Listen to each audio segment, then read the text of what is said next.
Good morning, how are you? I'm very well, thank you. I'm digging the course, 365. Not sure what to do, to be honest with you today. I've come to metal detect. I'm at the side of the beach waiting for better weather. It's absolutely belting it down. I don't know if you can tell. I'm not getting out unless it stops raining.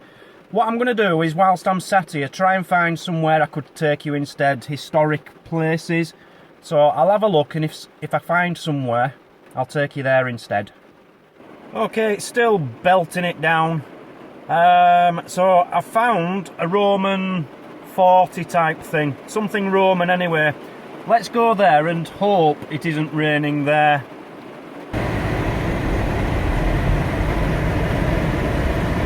So here we are, Reculver, Towers and Roman Fort. It's from 200 AD and occupied for 200 years. But as you can see, most of it has been taken by the sea through corrosion. You've just got this little bit left. And here it is.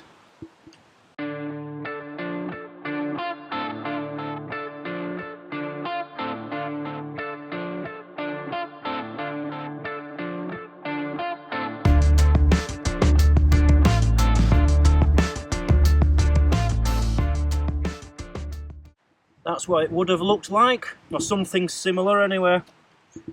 Looks like they even had cars. Is that a car? Oh no, it's little soldiers. I thought they had cars. So it was basically more of a Roman fortification. Protected all the coastline, as you can see.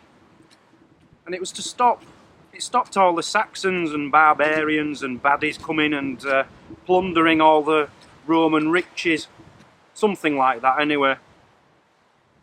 Is it Roman? Hell yeah. So this part here was the fort headquarters. It was like a big square hall, if you like a courtyard. I know that because it says so on a sign down here.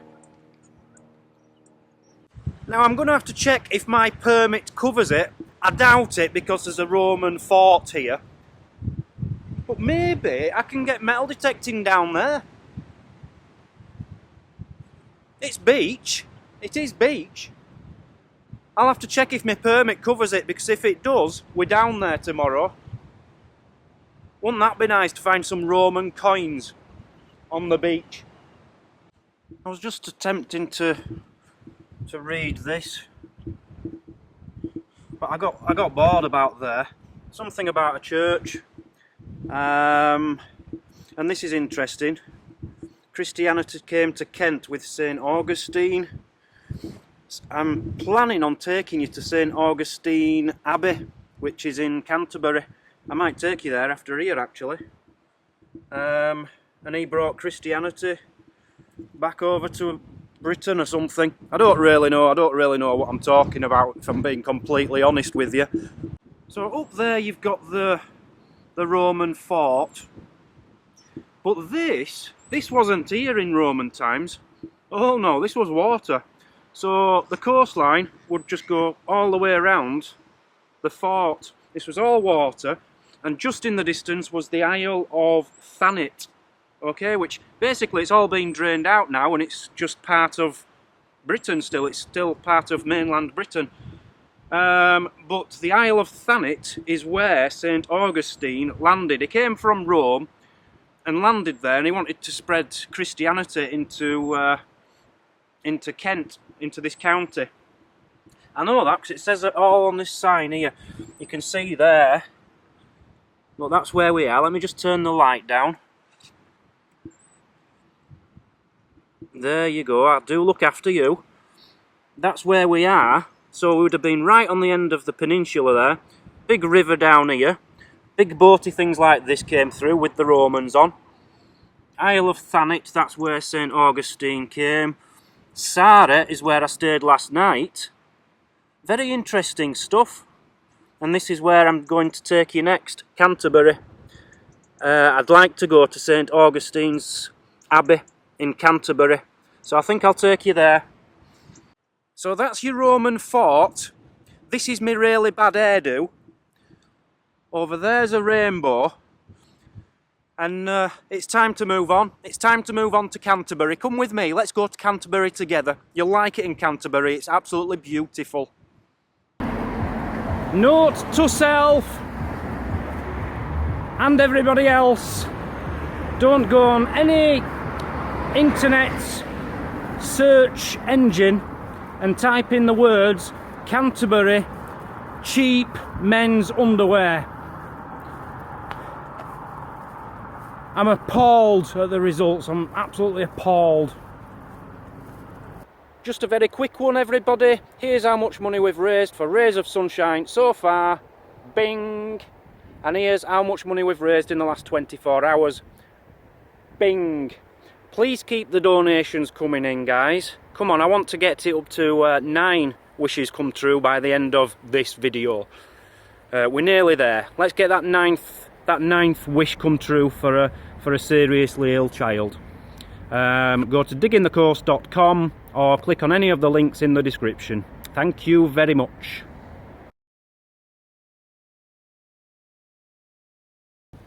Okay guys, I've got some very good news for you. I've just joined the English Heritage, which basically gets me into all these castles, or a lot of them, free. Well, not free, it's excuse me, it's only £52 a year.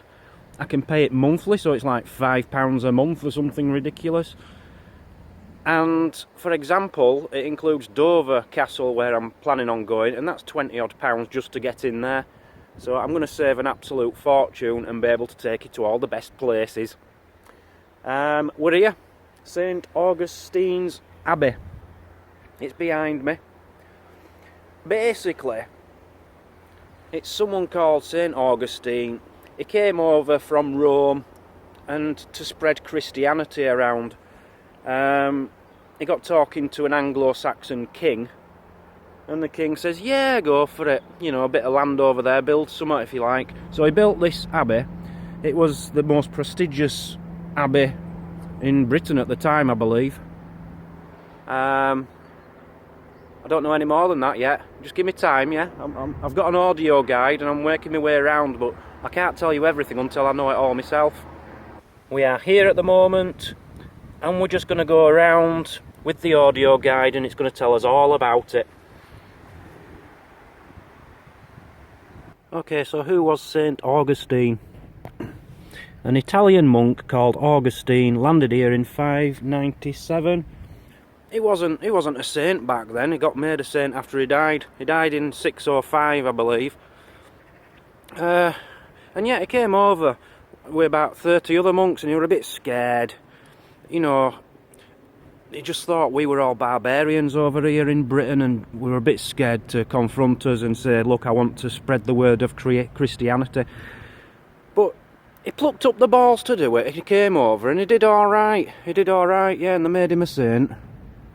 And he built all this stuff here with bricks. So at the moment I'm stood at one end of an old church.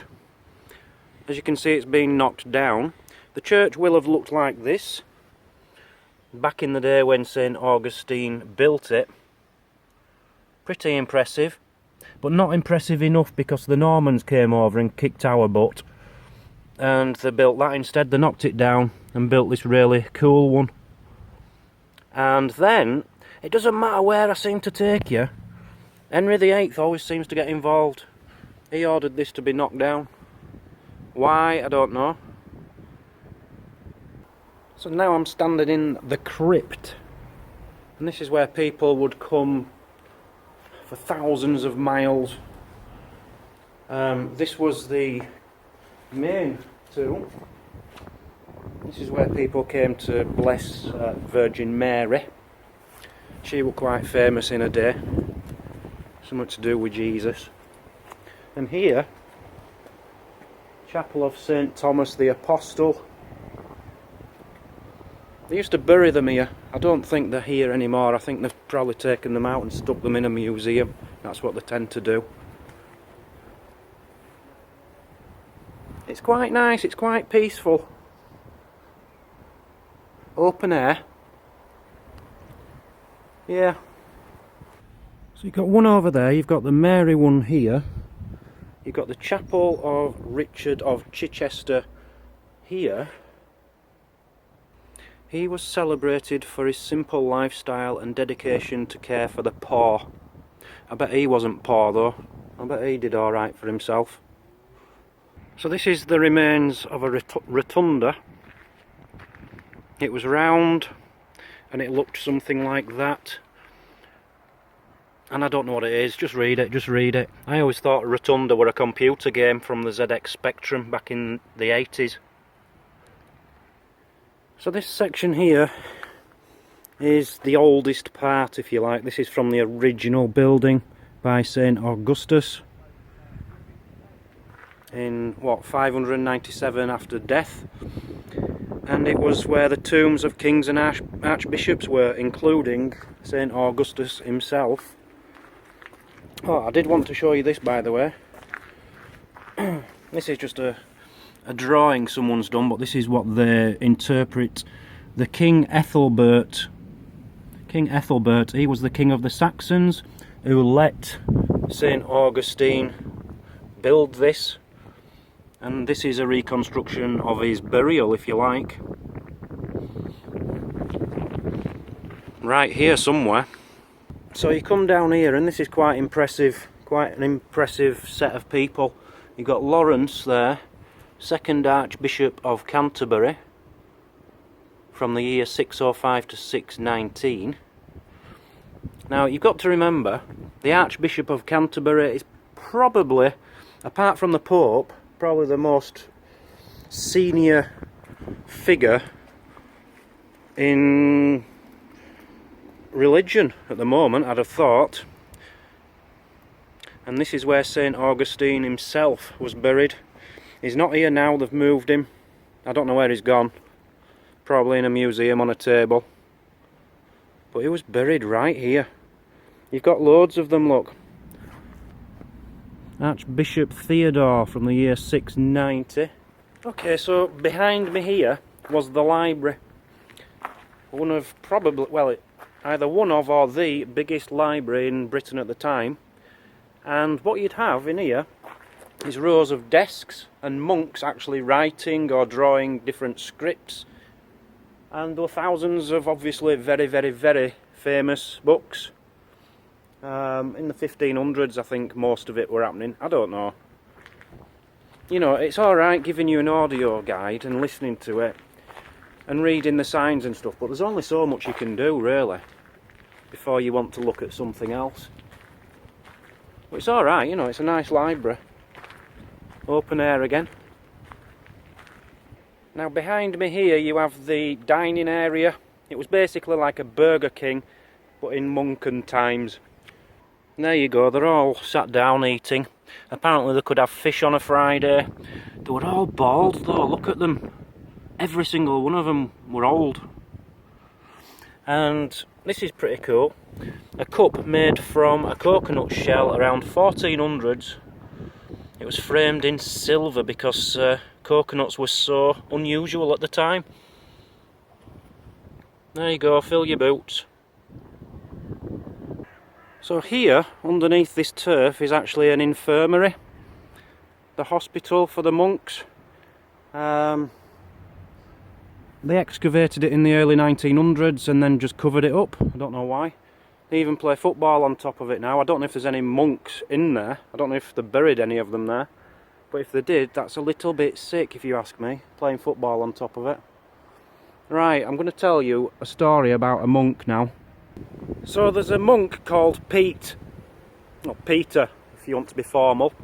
He was called Pete, and he were a really rich man, a very rich man. He was so rich that King Henry II, I think it was, wanted to take all his property off him. So Pete, he were a bit clever. He said, you know what, I'm going to become a monk. Can't touch me if I'm a monk.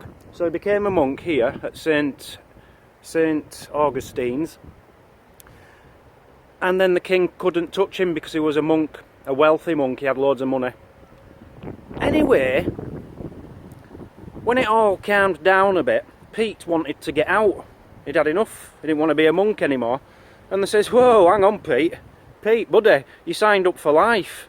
You can't just choose when you're going to be a monk. You're a monk until you die now. Right, Pete were a bit cheesed off with this. He didn't want to be a monk anymore. He never wanted to be a monk in the first place. So he knew of like a little entrance here into this, which is another church, St. Peter's Church. He knew where there was a door which was broken, the lock was broken. So he got through there, came through the church, climbed over the wall with a ladder and ran away. No one ever saw him ever again. All the monks and everything just presumed he'd get, you know, God would catch up with him later on in his life and he'd regret it. But yeah, Pete the deserter. So this is that church which was built in the 7th century, I believe. And if you look at the stonework, all the red bricks are actually Roman bricks. They reused all the Roman bricks for this church. It got mainly destroyed in a storm at one point, and it's said that some hermit, some guy who just wanted to live on his own, lived in here at one point. So yeah, the reason the Abbey's just battered now is because of King Henry VIII. You can read about it there. I haven't read it myself, but I know what it'll say. I've got a good idea. There you go. But he was pretty much a really bad person. Where did I just read it? It was known as the dissolution of the monasteries. He basically wanted to get rid of all churches. I think he thought they had too much power and he wanted to get rid of them all. And believe me or believe me not, some of the Abbey actually collapsed on the 8th of September 1692 from an earthquake. An earthquake in Canterbury. Wow. So I hope you enjoyed that. I hope the wind didn't spoil that a bit, because the wind's picked up and I didn't bring my big camera with me, because it was peaceful when I came. So there you have it, Saint Augustine's Abbey and a Roman fort. That's what you've got for today. Hope you enjoyed it on Digging the Coast 365, and I shall see you tomorrow, which will be day 51.